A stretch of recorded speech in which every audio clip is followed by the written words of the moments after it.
Eran las propiedades de los sólidos. Justamente los sólidos eran rígidos, eran duros, como por ejemplo esta pelota de telgopor, ¿sí? Es suave, pero también es rígida.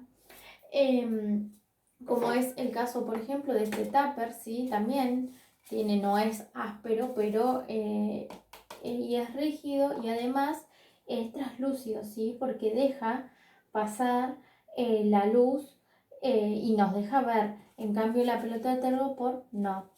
Y otros materiales, por ejemplo, eran blandos, algunos eran deformes, como por ejemplo, yo en este caso no tengo plastilina, pero es lo mismo, es la masa, ¿sí? La masa también es elástica, ¿sí? Es deforme y es blanda. Está medio pegajoso, pero es blanda.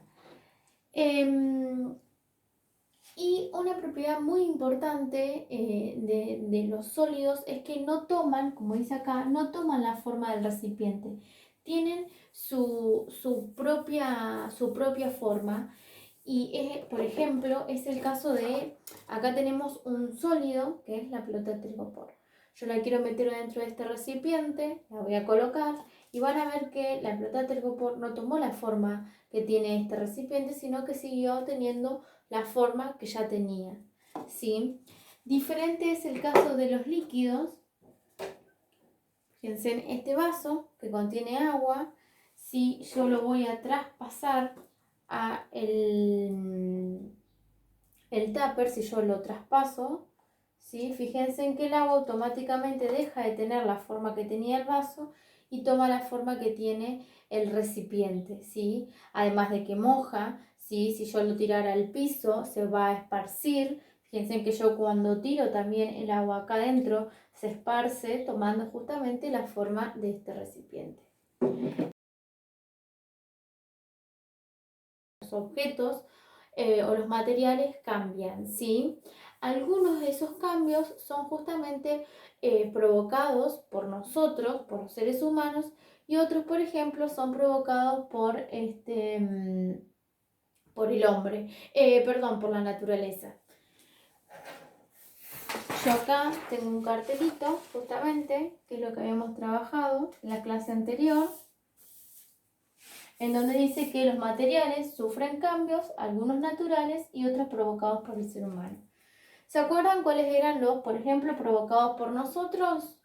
Uno de ellos es, por ejemplo, vuelvo a mi plastilina o a mi masa, ¿sí? Lo que tengamos, y tengo la masa hecha y con esta masa yo la quiero transformar en pelotitas. Entonces justamente la voy a empezar a moldear para transformar pelotitas de mi masa y poder, por ejemplo, hacer un gusano, hacer un hombre o hacer el dibujo o la forma que yo quiera.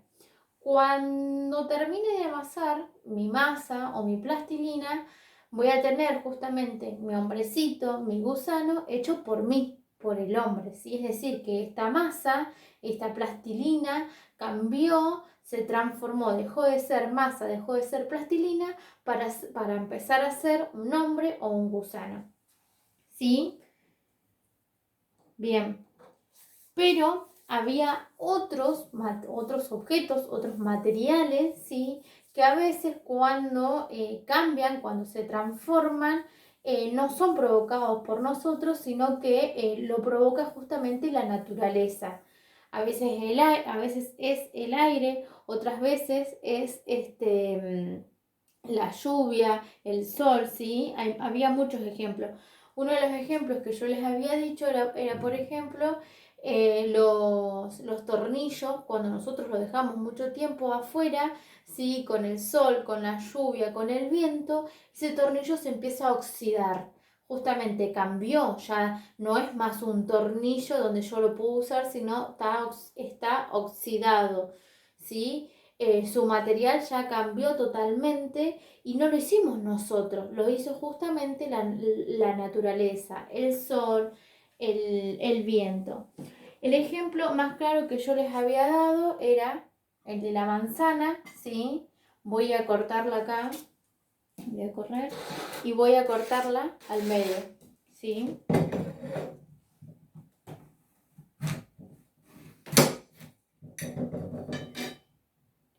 Bueno, cuando yo corto la manzana, justamente, bueno, esta tiene algunas dificultades, pero esta soy mejor, me parece.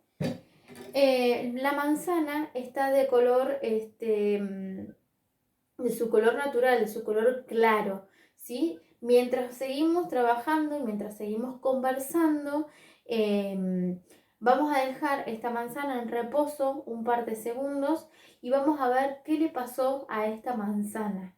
Yo ya se los había adelantado en la clase anterior, pero lo vamos a hacer el experimento simultáneamente, como para que vean que en realidad sucede, ¿sí? Y yo lo que voy a hacer es, voy a dejar la manzana cortada como la corté y la voy a dejar en el plato, ¿sí? Y vamos a seguir con la clase y dentro de unos minutos la vamos a retomar. Yo no voy a tocar la manzana, no le voy a hacer nada a la manzana. Simplemente la voy a dejar ahí en reposo porque tengo que seguir con ustedes. Yo les hago una pregunta, ¿sí? El material, por ejemplo, mi masa, si yo lo modifico, lo paso a ser este hombrecito o gusano, ¿deja de ser masa? ¿Deja de ser plastilina? O sea, ¿su material cambió o sigue siendo lo mismo? ¿Qué pasa con la hoja, una hoja de papel donde yo la prendo fuego? ¿Esa hoja sigue siendo hoja? ¿Yo la puedo seguir utilizando? ¿O deja de ser hoja? ¿Sí? Esta es la pregunta de la que vamos a trabajar hoy.